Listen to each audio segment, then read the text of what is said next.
Går krig att stoppa eller undvika? Krig är resultatet av partiskhet och kulturell indoktrinering. Utan partiskhet och kulturell indoktrinering kan krig inte uppstå. Vad är krig? Krig är det oundvikliga resultatet i brist på rätt undervisning. De som förkastar, förvränger, feltolkar eller tappar bort tidlös visdom om verklighetens konfigurering och lagar kommer alltid att förr eller senare befinna sig i krig och konflikter. Människor hamnar i krig och helveten så länge de prioriterar lögner, inbildningar, falskhet och partiskhet framför sanning, förståelse och opartiskhet. Om något leder till krig, då är det bevis på att det var en partisk och lögnaktig idé, tanke eller känsla. Krig är verklighetens slutbetyg på om vi agerade rätt och om tanken bakom var rätt. Krig är inte ett ändamål för att nå ett mål. Krig i sig är ett slutresultat som har som tidlös funktion att väcka människor så att de börjar tänka om och inte upprepar samma misstag. Det finns inget dåligt med förstörelse eller demolering i sig. Förstörelse är samma sak som förnyelse. Utan demolering skulle saker förbli orörligt, stagnerat och kanske i förfall med onödigt långvarigt lidande. Den naturliga och objektiva verklighetsfunktionen i förstörelse som sker i krig är att demolera och rensa bort gamla idéer, sociala känslor och handlingar, det rådande läget. Folk som påbörjar krig tror alltid att kriget i fråga kommer leda till de gamla idéernas bekräftelse och seger, att sociala känslor är tidlösa och att handlingarna kommer begripas eller hyllas av efterkommande generationer. Men allt detta är inbildningar. Kriget bekräftar alltid att idéerna är fel, att sociala känslor är övergående och efterkommande generationer tycker alltid att de var dårar som inte kommit tillräckligt långt i sitt förnuft och tänkande. Stora krig leder till oplanerad förnyelse och förändring, inte till konservativt upprätthållande för någon av sidorna i konflikten.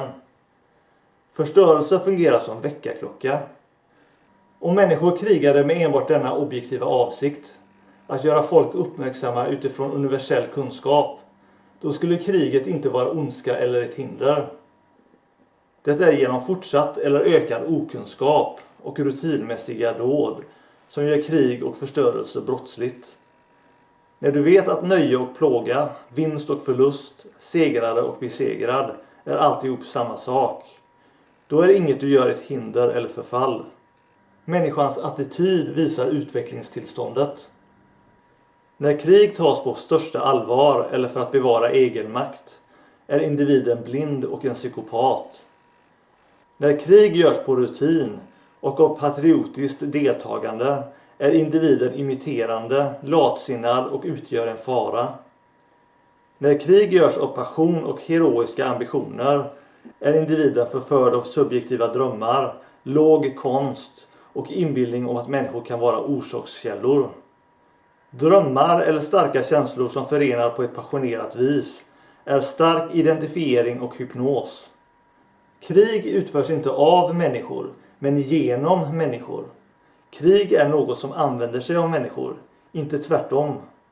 Människor kan inte vara heroiska eftersom människor själva inte är de som gör, även när något görs. När krig görs av intellektuell anledning och systematiskt är individen förtänksam, men begår fortfarande fel. När krig inte görs, eller individen accepterar varje resultat med opartisk nyfikenhet, är vi upplysta. Då upphör krig som vi känner till dem.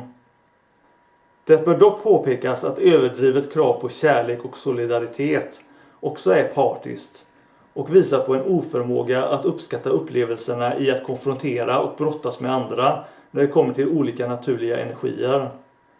Inte bara hat visar människans sämre tillstånd, men även kinkighet kring friktion och preferensen för ytligt trams.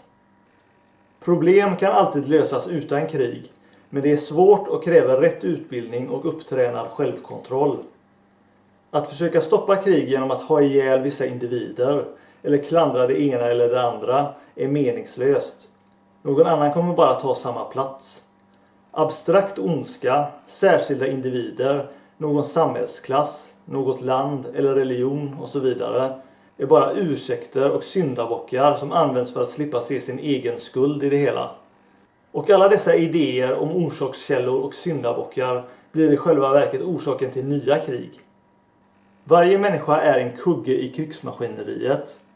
Om människor inte själva är de omedelbara gärningsmännen och makthavarna som dödar befolkningar, så bidrar de till systemet genom att låta sig indoktrineras, genom att vara passiva, genom att skylla på och demonisera fel saker, genom att bidra till samhällsstrukturen, genom att dölja saker och sanningar för befolkningen, genom att inte känna av sin egen substanslöshet och behov av mer förståelse, eller genom att vidarebefordra visdom på ett ytligt, invecklat eller inkompetent vis så att ingen lär sig det rätt.